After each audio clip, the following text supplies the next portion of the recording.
नमस्कार बच्चों आज हम संस्कृत विषय में पाठ 20 पढ़ेंगे। पाठ का नाम है लोभः दुःखस्य कारणम। लोभ दुख का कारण है, यानी लोभ का अर्थ लालच, लालच दुख का कारण है। कत प्रत्यय का प्रयोग बच्चों इस पाठ में किया गया है। कत प्रत्यय का प्रयोग हमेशा भूतकालिक क्रियाओं के लिए किया जाता है, जैसा कि मैंने पहले भी आपको पढ़ाया है कि अगर हमने गच्छति बोला तो जाता है हो गया अर्थ, लेकिन हमने गच्छति के साथ इसमें शब्द लगा दिया तो वह बीता हुआ कल हो गया। तो बच्चों बीते हुए कल के लिए ही कत प्रत्यय का प्रयोग किया जाता है। इसके बारे में हम आगे पढ़ेंगे। आइए इस पाठ का अर्थ देखें। बच्चों कहानी बहुत ही रोचक है, बहुत ही अच्छी लगेगी आपको, इसलिए आप लोग ध्यानपूर्वक इसको सुने और समझें। तो आइए शुरू करते हैं। किस्मिश्चिद् देशे धनदासो नाम नृपः आसीत्। किस्मिश्चिद् किसी देश में धनदास नाम का राजा था। आसीत का अर्थ है था। किसी देश में धनदास नाम का राजा था। सः अतीव लुब्धा आसीत्।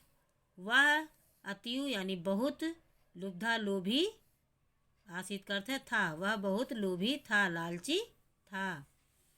सा लोभेन दरिद्रा इव स्वजीवनम यापयत इसम। अब आप देख रहे हैं यहाँ पर यापयत यानी व्यतीत कर रहा है, और इसमें लग गया तो था हो गया।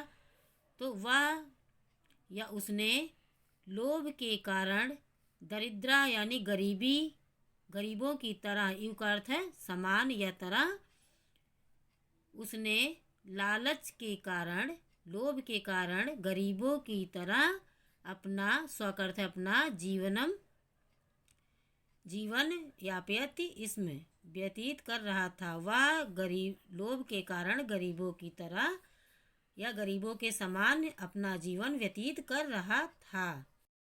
एकदा एकः मुनिः धनदासस्य प्रासादम आगच्छत। एकदा एक बार एक मुनि धनदास के प्रासादम यानी महल में आगच्छत आ गया। एक बार एक मुनि धनदास के महल में आया। नृपा तस्योचितम सम्मानम अकरोत्। राजा ने उसका उचित सम्मान किया। मुनि नृपस्य सत्कारेण प्रसन्नः भूत्वा अवदत्। मुनि ने राजा के सत्कारेण यानी सत्कार से, जो उन्होंने उनका आदर सत्कार किया ऋषि का, उस आदर सत्कार से प्रसन्न होकर, भूत्वा करते होकर, खुश होकर बोला। मुनि राजा के सत्कार से प्रसन्न होकर बोला, राजन प्रसन्नोऽस्मि। राजन मैं प्रसन्न हूँ। ते वरम वरय इति। कोई वरदान मांगो या वरदान मांगो। कहता है कि राजन मैं प्रसन्न हूँ, वर मांगो या वरदान मांगो। तदा सः नृपः लोभाविष्टः सन अवदत्।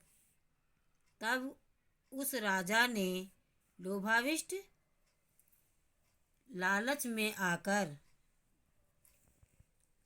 या लोभवश बोला। तब वह राजा लोभवश बोला, मया स्पृष्टा सर्वे पदार्था सुवर्णमया भवन्तु इति। मया मेरे द्वारा स्पृष्टा छूने से सभी पदार्था वस्तुएं स्वर्णमया सोने की भवन्तु हो जाएं। मेरे छूने से सभी वस्तुएं सोने की हो जाएं। तथा मुनि तथास्तु इत्युक्त्वा गतः। ततः इसके बाद मुनि ने तथास्तु इत्युक्त्वा ऐसा हो कहकर गता चले गए। इसके बाद मुनि तथास्तु यानी ऐसा ही हो कहकर गए, चले गए। मुने वरम गृहीत्वा धनदासा गृहे प्रविष्टः। मुनि के वरदान को गृहीत्वा ग्रहण करके, पा करके, धनदास गृहे घर में प्रविष्टा गया, प्रवेश कर गया या गया। मुनि के वरदान को पा करके, ग्रहण करके धनदास घर में गया। गृहे ते निस्पृष्टाः पदार्थाः सुवर्णमयाः संजाताः।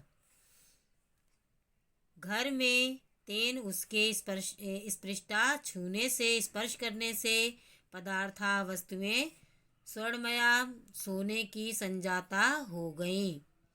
घर में उसके छूने से वस्तुएं सोने की हो गईं। इति दृष्ट्वा सः अतीव प्रसन्नः अभवत्। ऐसा देखकर वह बहुत ही प्रसन्न यानी खुश हुआ। यदा सः जलं पातुम् उद्यत अभवत्। जब वह जल पातुम पीने के लिए, उद्यता का अर्थ है बच्चों तैयार हुआ, जब वह जल पीने के लिए तैयार हुआ, तदा तेन स्पृष्टम जलमपि स्वर्णपिंडम अभवत्। तब उसके स्पृष्टम छूने से जल भी स्वर्णपिंडम सोने का पिंड हो गया। यानी सोने का पिंड, जल जो था वह भी, पानी जो है वह सोने का पिंड यानी सोने का गोला जो है वह बन गया।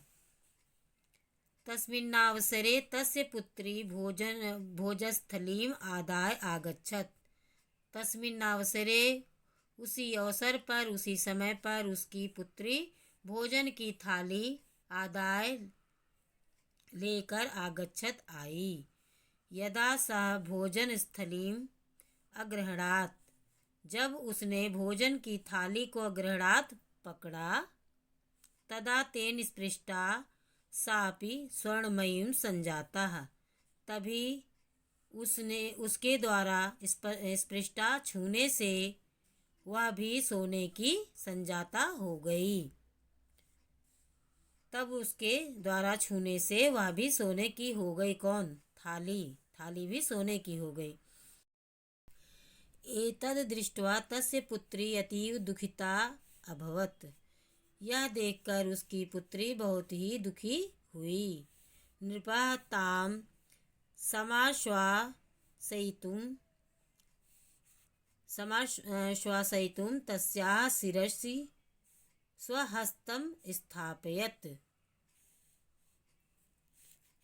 राजा ने उसको आश्वस्त करने के लिए, समाश्वासयितुं का अर्थ है आश्वस्त करने के लिए, उसके शिरसी सिर पर स्वहस्तम स्थापित अपने हाथ को स्थापित किया। अपने हाथ से उसके सिर पर अपना हाथ रखा उसको आश्वस्त करने के लिए। तो ये कह रहे हैं कि राजा ने उसको आश्वस्त करने के लिए उसके सिर पर अपना हाथ रखा। ततः सा नृपस्य पुत्री अपि स्वर्णमयी संजाता। इसके बाद उस राजा की पुत्री भी सोने की हो गई। इति दृष्ट्वा धनदासः शोकमग्नः अभवत्। यह देखकर धनदास दुखी हुआ। तदंतरम सौभाग्येन सह एव मुनिः पुनः नृपस्य प्रकटितः। तदंतरम इसके बाद सौभाग्य से सह एव मुनि, वह ही मुनि या वह मुनि पुनः यानी दोबारा राजा के सामने प्रकट हुए। इसके बाद सौभाग्य से वह मुनि दोबारा राजा के पास आए, प्रकट हुए या आए। धनदासा मुनिम प्रणम्य। धनदास ने मुनि को प्रणाम किया। अवदत और बोले। धनदास ने मुनि को प्रणाम किया, बोले मुनिवर कृपया स्वप्रदत्त वरम पुनः निवर्तयस्व। कृपया अपने दिए गए, प्रदत्तम मतलब दिए गए, वरम वरदान को, पुनः यानी दोबारा, निवर्तयस्व का अर्थ है कि वापस ले लें। कह रहा है कृपया अपने द्वारा दिए गए वर को या वरदान को पुनः वापस ले लें। मम पुत्री पुनः जीवितुम इति। मेरी पुत्री दोबारा जीवित हो। मुनि अवदत्। मुनि बोले, राजन सुवर्णम प्रति तव महती अभिलाषा अस्ति। सोने के प्रति, तव का अर्थ है तुम्हारी, महती बहुत ही अभिलाषा इच्छा है। सोने के प्रति तुम्हारी बहुत ही इच्छा है। त्वं धनाय अतीव लुब्धा असि, तुम धन के अतीव यानी बहुत लोभी, लुब्धा का अर्थ लोभी, असि का अर्थ है हो, तुम धन के बहुत लोभी हो, लालची हो। तत् धनम तु वस्तुतः क्षणिकम अस्ति, जलम आनाय, धन जैसी वस्तु तो क्षणिक है, धन तो क्षणिक है, कुछ समय के लिए है। जलम आनाय, जल लाओ। मुनिना क्षिप्तेन जलेन पदार्थाः स्वाम स्वाम प्रकृतिम याताः। मुनिना क्षिप्तेन, मुनि के जल को छिड़कने से या मुनि द्वारा जल को छिड़कने से पदार्था यानी वस्तुएं स्वाम स्वाम अपनी अपनी प्रकृतिम स्वाभाविकता में आ गईं। मुनि के जल को छिड़कने से वस्तुएं अपने अपने स्वाभाविकता में आ गई, यानी वस्तुएं जैसी पहले थी वैसी ही हो गईं। तस्य पुत्र्यपि प्रसन्ना भूत्वा पितुः अंकम आरोहत।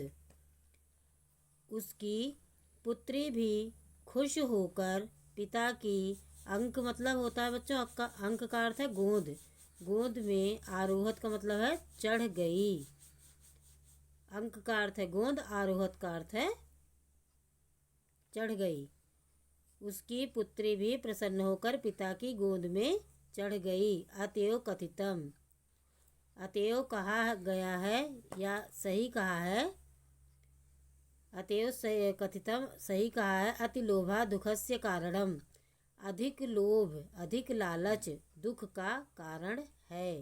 बच्चों, इस कहानी से हमें शिक्षा मिलती है कि हमें कभी भी लालच नहीं करना चाहिए। लालच का फल बुरा होता है, कभी भी अच्छा नहीं होता है। आइए बच्चों, इस पाठ का शब्दार्थ देखें। बच्चों, संस्कृत में शब्द दिए गए हैं, उनके सामने हिंदी में अर्थ लिखे गए हैं। शब्दार्थ आपको अपनी कॉपी में लिखना है और याद करना है। आइए बच्चों देखें। संज्ञा पदानि, संज्ञा शब्द हैं। पहला शब्द है लुब्धा, लुब्धा का अर्थ है लोभी। वरम का अर्थ है वरदान। उद्यता का अर्थ है तैयार। समाश्वासयितुम का अर्थ है आश्वस्त करने के लिए। शोक मग्ना का अर्थ है दुखी। प्रकृतिम का अर्थ है स्वाभाविकता। प्रासादम का अर्थ है महल। दरिद्र का अर्थ है गरीब। लोभाविष्टा का अर्थ है लोभवश। स्थाली का अर्थ है थाली। अभिलाषा का अर्थ है इच्छा। अनर्थ का अर्थ है बुरा। क्रियापदानि, क्रिया शब्द हैं बच्चों जो इस पाठ में आए हैं। यापयति इसमें निर्वाह करता था। गता का अर्थ है गए। अग्रहणात का अर्थ है पकड़ा। संजाता का अर्थ है हो गई। निवर्तयस्व का अर्थ है वापस लेना। सर्वनाम पदानि, सर्वनाम शब्द हैं। तस्य, तस्य का अर्थ है उसका। मया का अर्थ है मेरे द्वारा। तेन का अर्थ है उसके द्वारा। ताम का अर्थ है उसको। तो बच्चों, आज मैंने आपको पाठ 20 पढ़ाया और समझाया और साथ साथ उसका अर्थ बताया। तो बच्चों, आप पाठ 20 का एक पेज आप सुलेख अवश्य करेंगे और वीडियो को देखते हुए बार बार पाठ के अर्थ को समझने की कोशिश करेंगे, तो आपको अच्छे से समझ में आ जाएगा। और शब्दार्थ अपनी कॉपी में लिखेंगे, याद करेंगे। आशा करती हूँ आपको मैंने जो भी पढ़ाया और समझाया आपको अच्छे से समझ में आया होगा। इसी के साथ धन्यवाद।